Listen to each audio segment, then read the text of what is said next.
You got into the safety business because you wanted to protect people, but somewhere along the way, the job started controlling your time, your schedule, your priorities, even your income potential.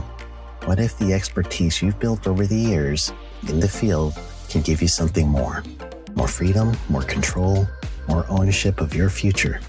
I'm Sheldon Primus, the author of 7 Steps to Starting a Profitable Safety Consulting Business and the host of the Safety Consultant Podcast, with more than 350 episodes helping safety professionals become consultants and grow their career. Consulting changed my life. In fact, I'm a full-time RVer, and one consulting contract paid for my home I live in today.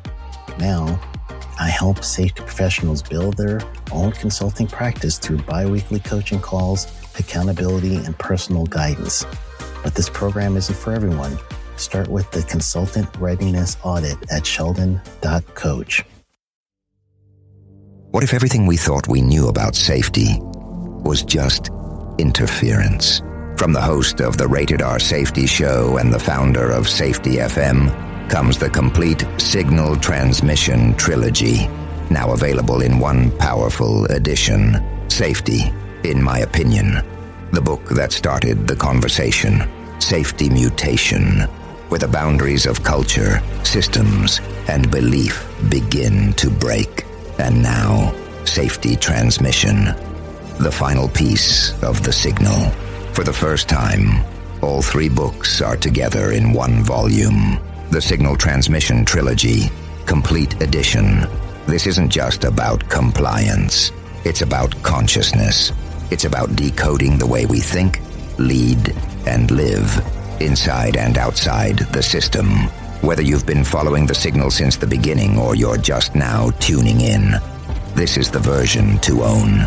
Search Signal Trilogy on Amazon or visit safetyfm.com to get your copy now.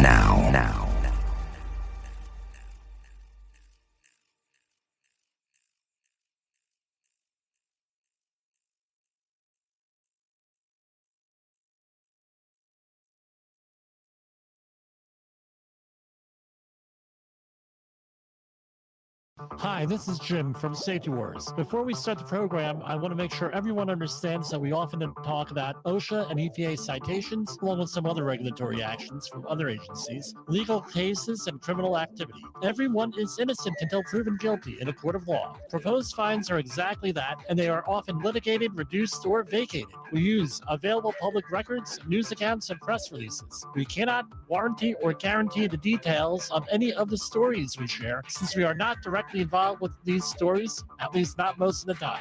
Enjoy the show. This show is brought to you by Safety FM. And from the border of liberty and prosperity in the highway to the north, this is Safety Wars for Wednesday, April 26th, 2023. How's everybody doing out there? We are broadcasting remotely today. This is a pre-recorded program. And we are, yes, it's live, but it's pre-recorded, that sort of thing. So what are we going to talk about today? We have new listeners all the time out here. And this is our 3rd season here. And before I started this whole thing in, 2021, March.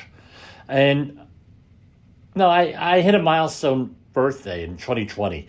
And what I wanted to do was, I said, look, we have a lot to talk about, a lot to discuss. What do I want to do for the next 20 years of my life? So what I ended up doing was this, what you see now.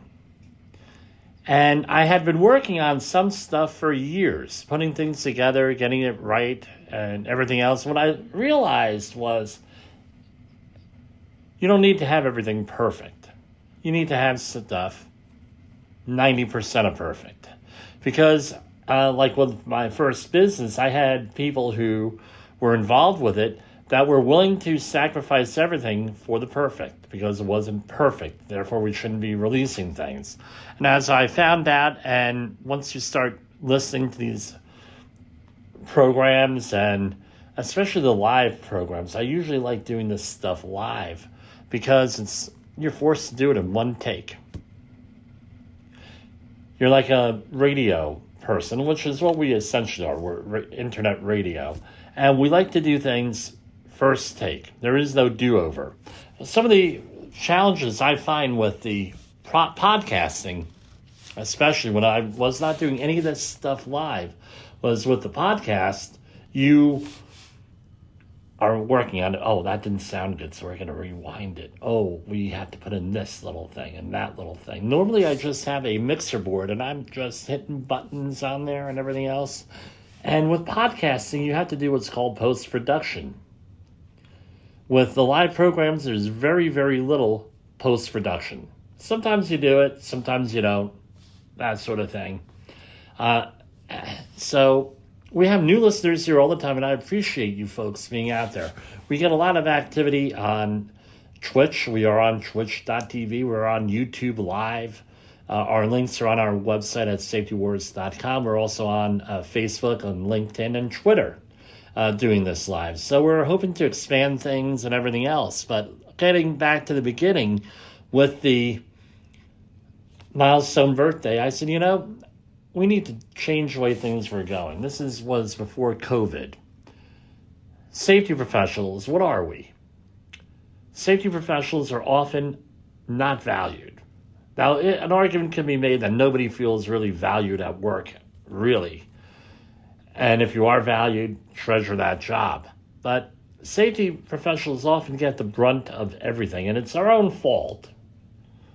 What's the big thing that we don't have as safety professionals? We do not have backbone. That's the big thing, backbone. We actually had a moniker for somebody on a job. We called him No Backbone. Because the minute that anyone gave him any pushback, he folded. He didn't want to hear about it. He didn't want to, I'm not saying being confrontational, but you have to make the case for safety. You have to make the case for your point of view. Passionately. At least the people who want, and what we always hear about is with all this stuff is nobody wants to go home hurt. Okay, well, first of all, you've been doing this long enough. You know that that's not necessarily true. The other thing that we hear is that management, and that could take the place in many forms. It could be from a first-line supervisor or foreman up to the owner of the company. They don't value safety as much because they see it as a drain. So, for example, they hire a person in a safety position that is half the normal rate of what they should be making. Because maybe you're getting someone who wants to get their foot in the door. Maybe you get someone who is in a transient position. They really need a job. They have no credentials. And, hey, we're going to tell him or her how we want safety done, and that how safety is done. Well, no, we're going to tell them, well, you just sit in the chair. We'll give you enough donuts and coffee to get through the day, and, we'll yell at you, and we're going to back up our employees 100% except for you and everything else. And we've all been there. We've all been there. There are organizations like that are out there. So what do you do? Now, I get this question all the time, being a veteran safety person, someone who's been in here a lot from the younger people. How do you manage a workforce that is 100% against safety? And this article is posted at my website since October 16, 2020. Now, safetywars.com. Now, how do you manage work?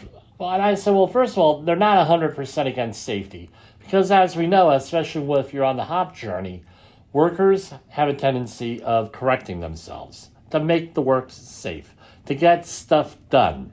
So this, again, could, if they're 100% against safety, I don't think so. Maybe they're 100% against you. And no, I say that jokingly. So what are we to do? It's a function of leadership. And we'll talk about leadership on this program in the future, probably tomorrow. But what are some of the pushbacks and tactics? And the reason why I give these, what are we faced by? The reason why I give this is not to start an argument. It's not to do anything like that. It's not to say, hey, well, we got to go after, we got to do it. You have to understand where people are coming from. You have to understand that that people have their point of views. People are in management positions often because they're able to, quote unquote, work the system to their advantage, and there's nothing unethical about it. It's just the way it is. So that's what I always get. So I'm going to give you all of these pushback tactics that we're faced with and leave it up to you to do what you're going to do with them. Don't use it against the workforce, but maybe you can come up with responses about this stuff prior to there being a big problem. And you owe it to your workers to do this, to be an advocate for safety. So here, right from the article, and I'm not going to be reading this right in its entirety. The discussion should be, how do we attain a safe workplace? However, we're going to define that. Find common ground, common goals. Patience and understanding is always a good starting point. If you don't have these, your job becomes harder and the job site less safe.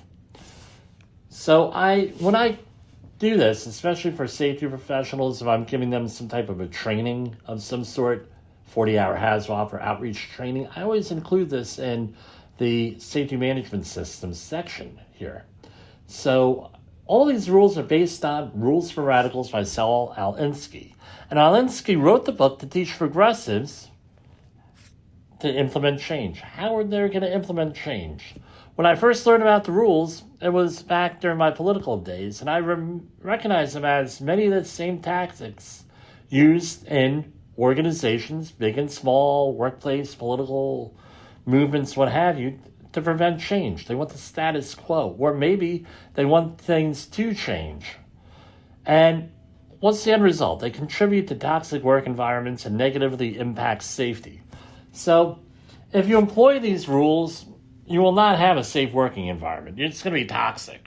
However, if you have these rules being used against you, these rules for radicals, you should be able to modify your behavior, to have a response. If you could understand what the other person is doing, often that takes a lot of stress off of you. I've had this situation even with family members where they talk to me, well, this is what I'm in work, Jim, and it was hard, and blah, blah, blah. I don't understand. And I said, well, let's break out the rules for radicals here. And what other applicability do they have? They're applicable to your own relationships, whatever those are.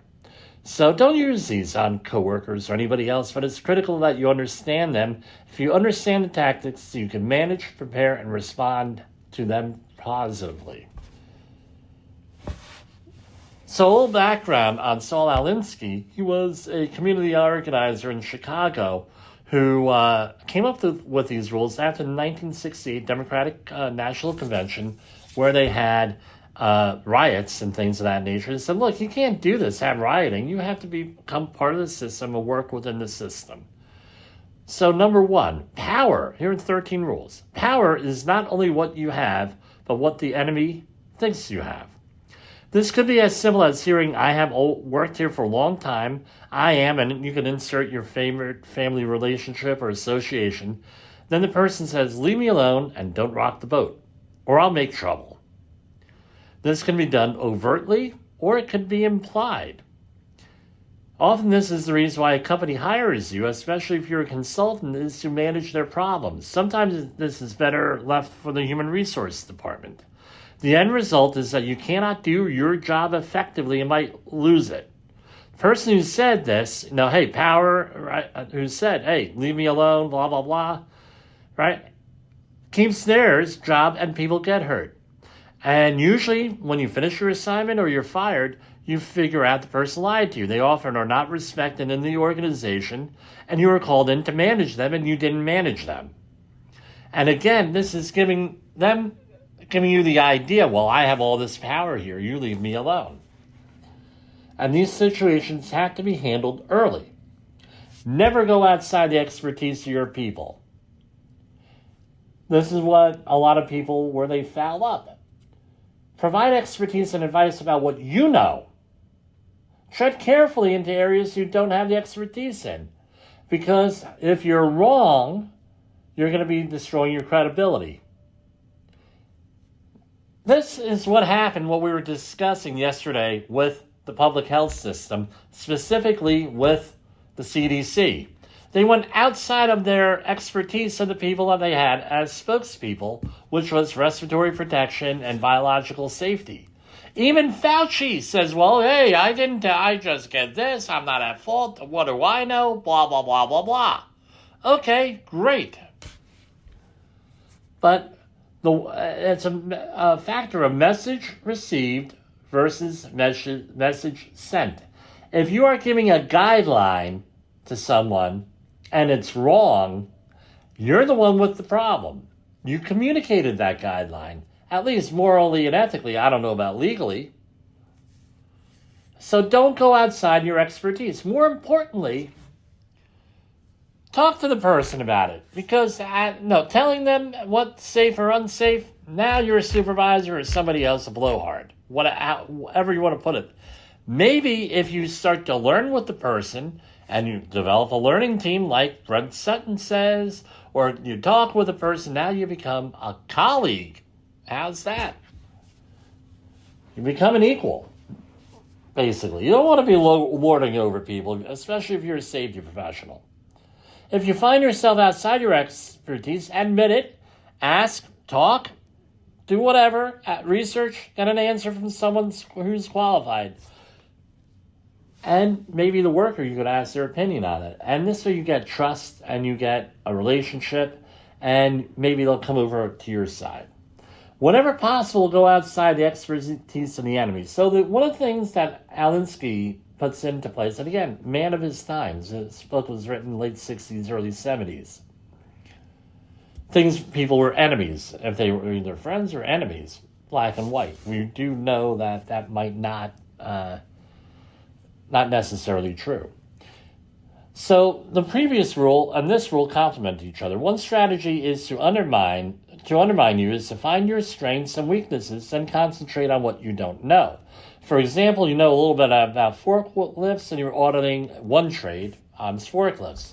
You identify a problem and the response is, why are you worrying about this? You should be worried about Frank upstairs on the forklift or another type of situation with that, right? It's distraction.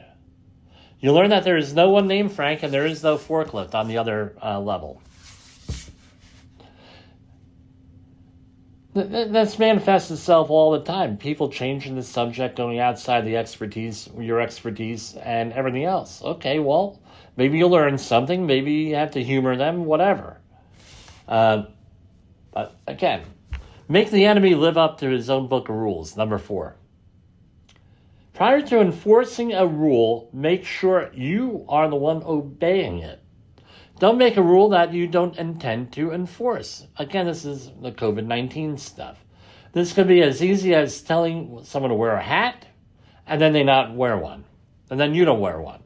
The easiest way to show good leadership is to lead by example, so be especially careful.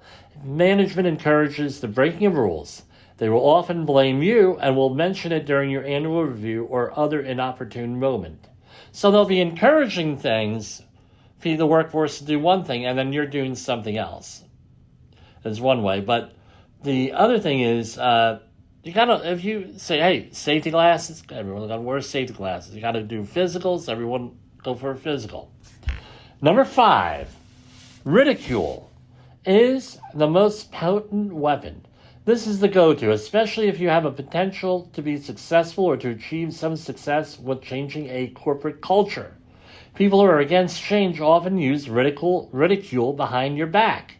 The strategy for managing this includes not taking yourself seriously and not getting upset. If you don't get upset and pretty much ridicule, what doesn't matter? You can't control the other person. You can control yourself. Getting upset invites more ridicule. And if they know it pisses you off, guess what? They're going to do more of it.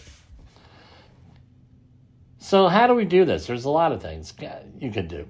Get the leadership and the team on board with safety, and the group will follow the leader and ridicule will curtail. So this is real simple. You cannot have 30 workers and try to get all 30 workers on your side, or what have you. Just worry about the 1 or 2 leaders in that group. Get them on your side, everybody will fall in place. And what you have to concentrate on the problem, not emotional reactions. If you don't have an emotional reaction, do you know how that rattles the other person? The other person will go nuts because they're expecting an emotional reaction.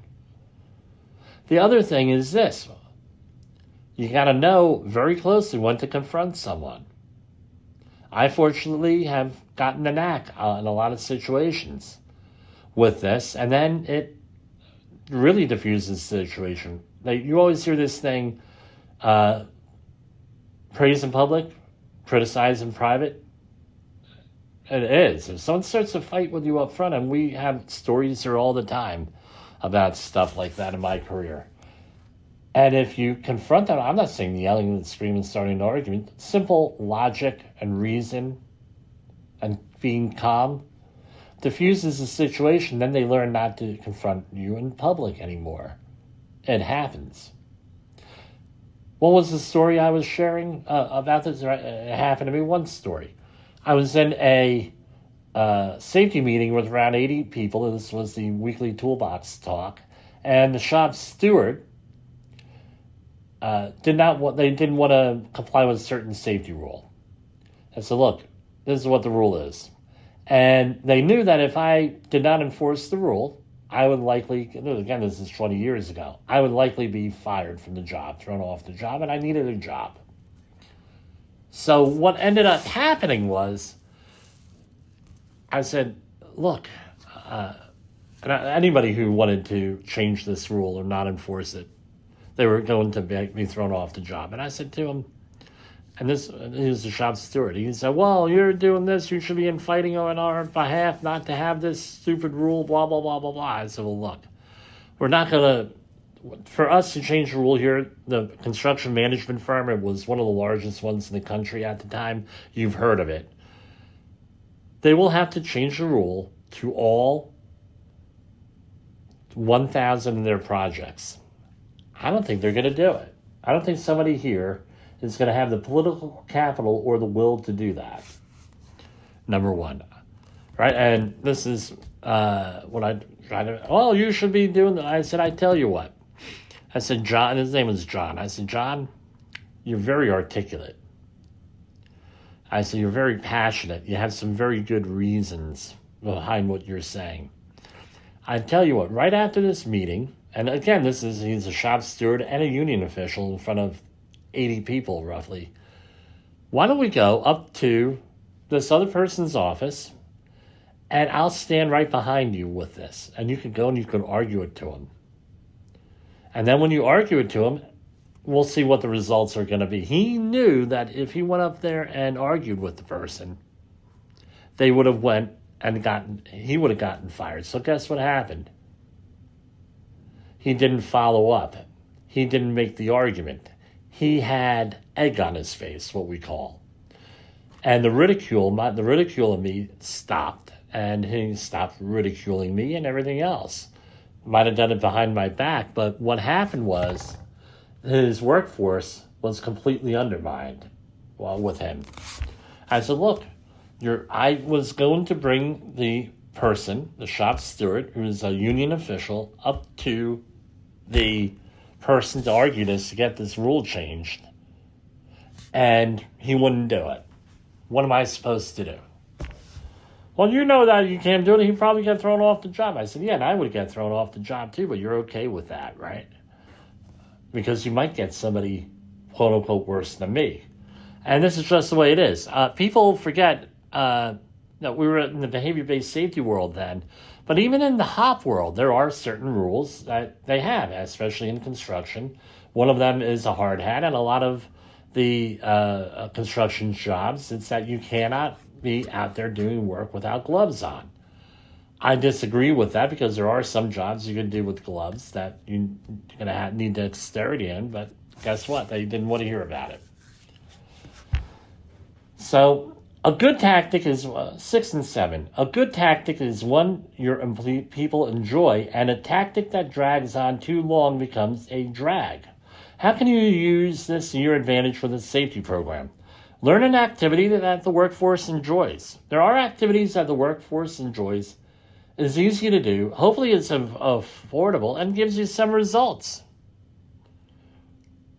How are these two rules used against safety? If the workforce enjoys a negative tactic, they will continue to use it, right? And if you react to it, especially emotionally, it's guaranteed to continue.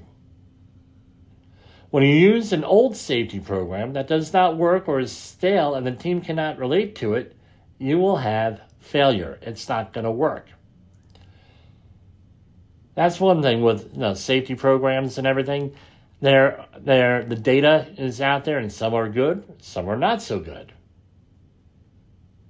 With the incentives. The real incentives out there are what your day-to-day interaction with the first-line supervisors. That's where it is. But again, if you're with some organizations, you're going to have some type of a safety program, an incentive, something like that. With that, but OSHA has come out for and against, and you can't be anything that's going to be too big because it's going to influence the employees not to report things, and on and on and on and on. Usually, what I found is just talking to people like they're human beings yields some of the best results you'll ever have out there. Number 8, keep the pressure on. Know your weak spots ahead of time and make sure they are fixed, or at least have a way to manage them. If someone finds a weak spot, they focus on it. They keep pressuring you. Repeating the attack or casually mentioning it always at inopportune times. This is done to undermine you often. What do? A couple of things. Grow thicker skin and don't take yourself too seriously. If the activity is illegal, then document it and bring in third parties. You may have to be a whistleblower. We mention this with the news media all the time on this program. Manipulation. Don't be manipulated. Be informed. Lack of correct information or complete information means that you're going to be manipulated. Whether you're collecting data for, right in the Hopper world, the human organizational performance world, you want data. You want data so you're able to measure things. So that's what you want. Now keeping the pressure on. So we get this all the time with the news media. Oh, this is happening, this is happening, this is happening, this is happening. And we'll talk more about this in a minute here. And then what happens? You find yourself being manipulated emotions. Don't take yourself seriously and don't succumb to the pressure. You're just a safety person. Don't say that to insult anyone. I always come up with the idea, and it's in my contracts. Do I have the authority to hire, fire, or discipline someone? If the answer is no, then that takes a lot of pressure off of me, doesn't it?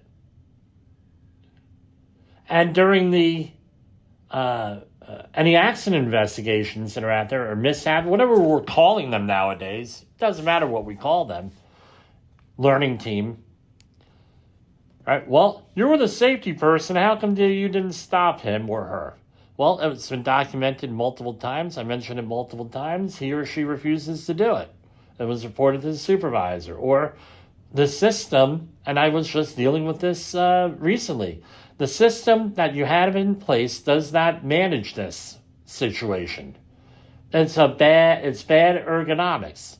It's a bad incentive. It doesn't take into account human behavior, social science, how people work. All of that stuff goes on with that.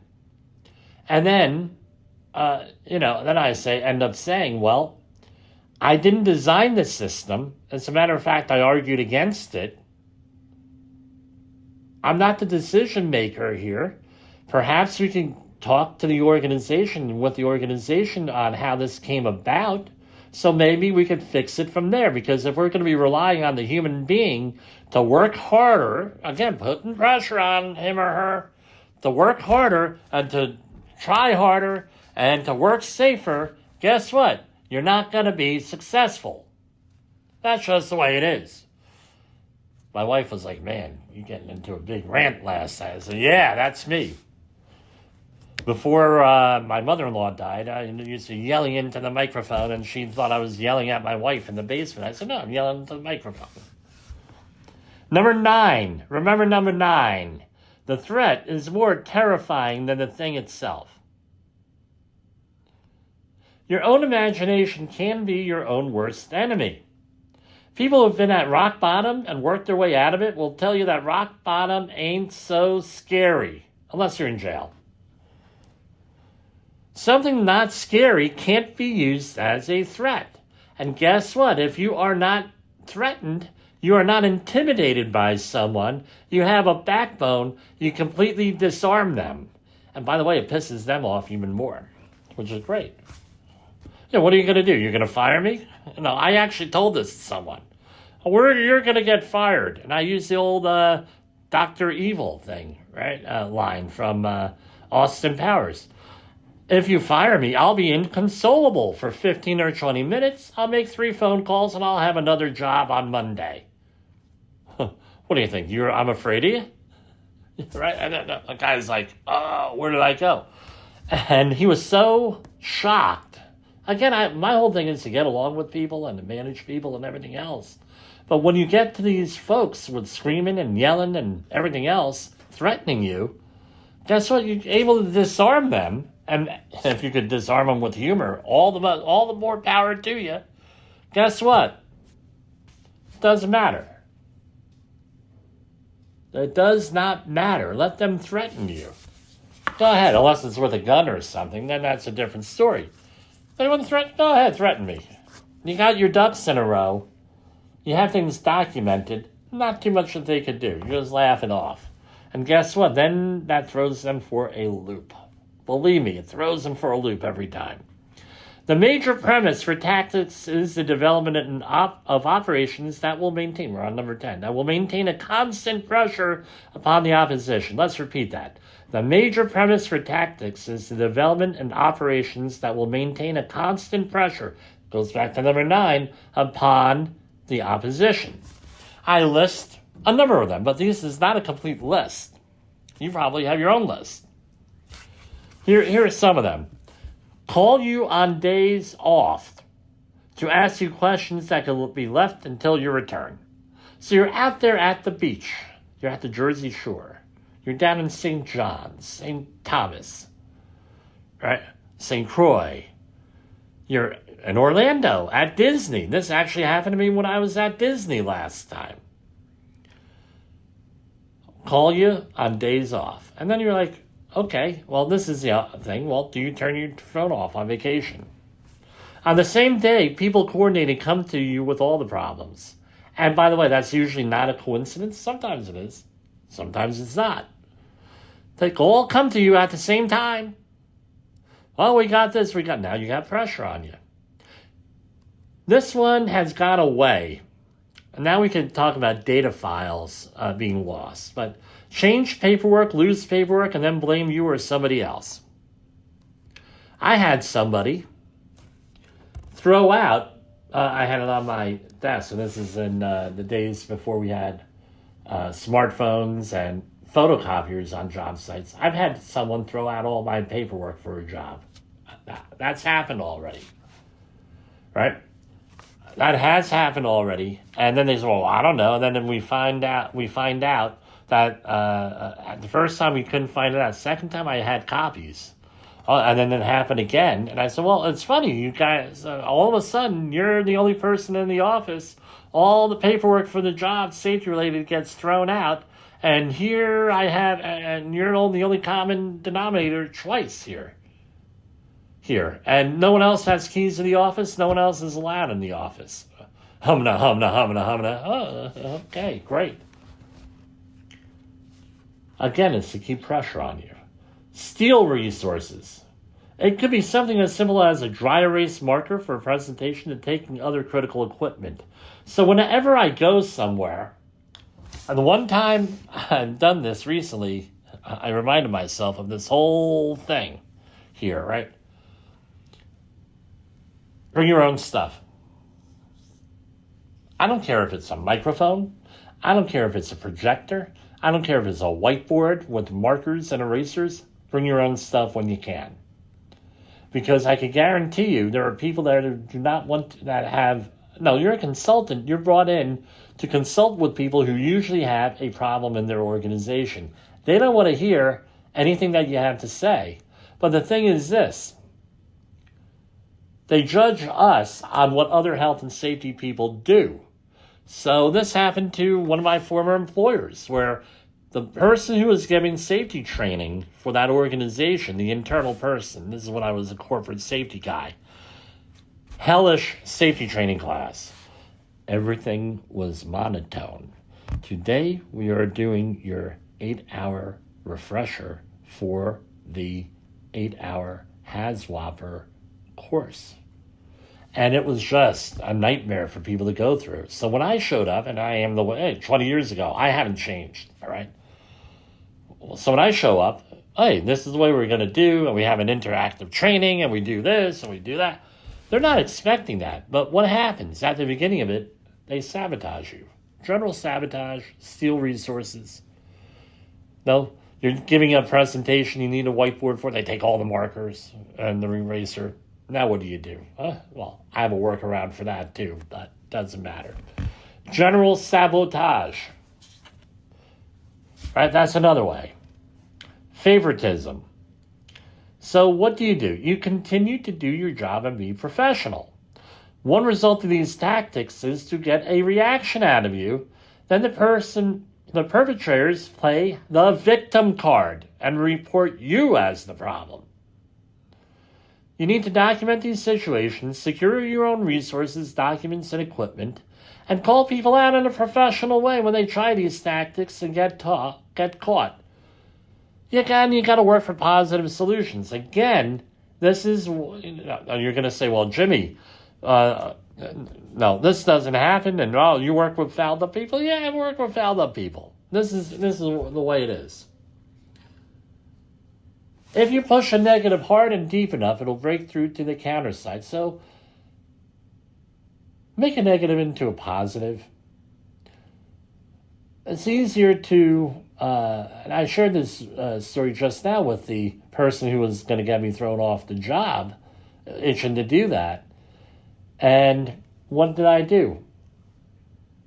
I go and I push, right, against them, turn the negative into a positive till it worked my way. After I showed that person that one, I wasn't afraid of him.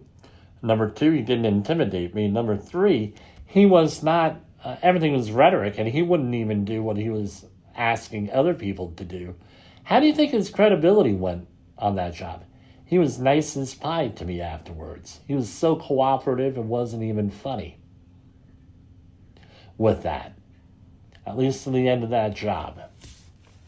Keep a cool head. Work towards things. Right? The price of a successful attack is a constructive alternative. Rather than complaining, offer a solution. Just don't go out there and say something is wrong if you're a safety professional. You try to turn it into a positive. If you have no alternative plan, then you should look like a blowhard or malcontent. More importantly, you have to try to get the other person on your side. That's what you try to do. Get the other person on your side with all of this. Now you're going to say, well, Jim, that's kind of hard. Get it, right? Look for solutions. These professionals are often the people who are doing the job. They're the ones who can help solve the problem. Rather than attacking people, go out there and look for a constructive alternative. And the same thing goes, this is mostly against us, right? The pushback we got. If they're, this is wrong, I don't like this. Okay, well, how would you solve this? How are you going to help this out? All of this stuff has to go into that, right? Work towards positive solutions. Get along with people. Be professional. Don't be emotional with this. Again, this is all to manipulate you. And if you continue to fall into these traps out there, you're not going to have a very nice time at work. And this is why safety professionals, almost all of us, get burned out or face major mental health challenges. I'm not saying, they're manic depressive institutionalized, but guess what? Try these tactics on people. Go into a work environment like this. See what happens. You're going to be burned out. You're going to find the person taking days off, mental health days, and guess what? The perpetrators don't really give a damn about you. Let that sink in for a minute here. Number 13, the last one. Pick the target, freeze it, personalize it, and polarize it. This takes many forms, from bullying to just making people look bad. I have a whole bunch of ways that this is manifested. Let's see if this sounds familiar to any of you in the audience here. Being excluded from meetings or not being invited to meetings. That happens. Those missed meetings. Oh, yeah, Jim, we had a meeting. We decided X, Y, and Z on this. Well, that was a safety issue. How come I wasn't? Oh, well, we just decided to do it. We were all together. Okay, great. Every once in a while, that does happen. We understand that. But all the time? Does it happen all the time? Not having the correct equipment. That's a big one. Especially today, one of the big things I do is I make sure my people have computers, printers, and scanners, and cameras, and phones, and an internet connection. Years ago, that's not what it was, and you couldn't do your job. You didn't even have, these things didn't even exist, but you didn't even have nothing. They gave you no resources. Breaking the equipment you need, that was with the excavation story from last week. Unreasonable, where I went out to a job, I broke all the equipment that I needed. Unreasonable schedules. Rushing an accident investigation. That's a big one. You have an incident or accident investigation, what have you. If it's a little boo-boo, you put it in the big book of boo-boos and you go on. Well, let's say you have a major thing. We've had major accidents on a lot of my projects, and the people are screaming, I gotta have an accident report by close of business. It's like, dude, it's 2 o'clock in the afternoon. I don't think you're gonna get it today. I'll give you a preliminary report. Take your time to do an accident investigation. Get what goes into it. Everything that goes, what you need. We talk about root causes. Well, root causes are good for machines, not necessarily for people. Do a learning team. Get down to the bottom of it. I ask all the time. I get calls. Jim, we had an accident. Can we do an accident investigation? Can you help us out on that? Yeah, I can help you out on it. But what kind of accident investigation do you want? Are you looking for a one-pager? You're looking for something more. I point out the OSHA requirements for recording is the person hospitalized, and you got to make a call within 24 hours, fatality. You should have called OSHA first and not me. The report and with OSHA, right? They require a report within 1 week on that record under the record keeping rules. However, you can issue a draft report and say, look, we're still doing an investigation. They'll accept that, but as long as you have something to show them, like, look, this is like a complicated investigation here. We're going on and on and on. I've had people say, well, you took too long on that. And then all of a sudden I gave them a 9-page report. I said, you wanted the 1-page report? You should have said you wanted the 1-page report. Then I had it done with you in an hour or a half an hour. If you want a real report as to what's going on, you give me a call. Right? Not having resources, time, or personnel to do the job. Overloading you. Not budgeting professional training or development. That's another big one. Is your employer giving you professional training or professional development? Are you allowed to participate in that? If they are not, they're looking to pigeonhole you with this. No scope of work is communicated for a contract. This is how they sabotage you. This is how you target, freeze it, personalize it, polarize it. You look like an idiot. They don't give you a scope of work. Now you have a problem. Because how the bleep do you do the job? Colluding with others, or simply bullying you. Overloading you with work. Distracting you from your duties. Team members who work on projects you know nothing about and not telling you about. They're making you responsible for them. This goes into the being excluded from meetings. So now they have meetings. They're doing work on other projects, and they say, well, how come you don't know anything about this? Well, I don't know anything about it. Well, you're responsible for safety. You're supposed to know. Oh, well, how am I supposed to know when the project you're talking about is 30 miles away and you don't tell me about it? I'm not on any email strings, voice messages, text messages, nothing. Well, you should have known. Well, I should have known. Dude, this isn't, maybe I should have constructive knowledge, right? I have to go up to everybody every day and ask, what projects are you working on that you're not telling me about? Really? Blindsiding you. This is probably the worst thing you could ever do to a person. And it happens in the course of business. You get blindsided. That's normal. Normal situations are, we're not talking about the normal. We're talking about completely blindsiding you, where they come out of stuff that's non sequitur, that's kind of left field, that's, the whole 9 yards. So there's not much you can do except to counteract this, except document it. Report it to human resources and consider moving to another position or company. Don't let these tactics get the best of you. Rise above it.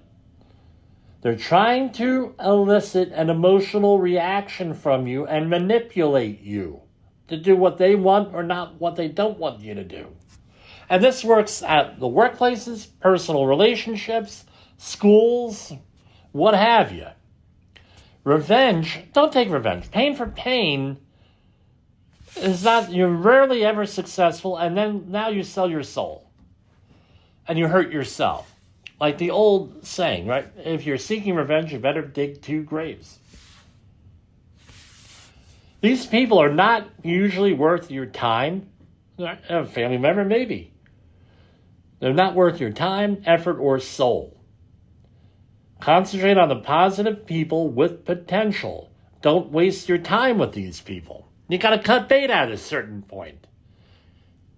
You got to get out of these toxic work environments. That was my biggest fault. I was involved in so many toxic work environments out there and didn't recognize it. I was afraid to leave. Now, you have perspective. They can't threaten. When you get to the point where these people cannot threaten you, or they threaten you, and then it's like, yeah, so what? Or as my brother says, the screw you face. He doesn't say it like that. You become a very, very, quote-unquote, dangerous person to these people. What do you deal with someone who can't be manipulated, cannot be manipulated, cannot be BS'd, cannot become you become a very powerful person. And you get the respect that you need also if you have a backbone with this. Having a culture working against you or makes it, working against you or safety or what you're trying to accomplish makes everything much more difficult. And it's really bad when you're contributing to negative behaviors, contributing to all this stuff, all this negativity. So, hopefully these rules will give you the information on what to recognize in yourself and other people, especially yourself, so you can fix that, so you're not a jerk. And you help build an organization, then help others. Because changing a safety culture does not happen overnight, folks. It takes years. Managing people and situations effectively will ultimately save lives. You owe it to everybody. Right? Saving lives, being positive in your community, and everything else. Isn't this why we're all safety people? In the professional safety community, communication and planning are just a few keys to your program's success. The question many practitioners have is, where do I start? Dr. Jay Allen, the creator of the Safety FM platform and host of the Rated R Safety Show, has built a global foundation to help you along the way. Go to safetyfm.com and listen to some of the industry's best and most involved professionals, including Blaine Hoffman with the Safety Pro, Sam Goodman with the Hop Nerd, Sheldon Primus with the Safety Consultant, Jim Pozell with Safety Wars, Emily Elrod with Unapologetically Bold, and many others. As individuals, we can do great things, but as a team, we become amazing. Dial into safetyfm.com today and surround yourself with a powerful force of knowledge and support.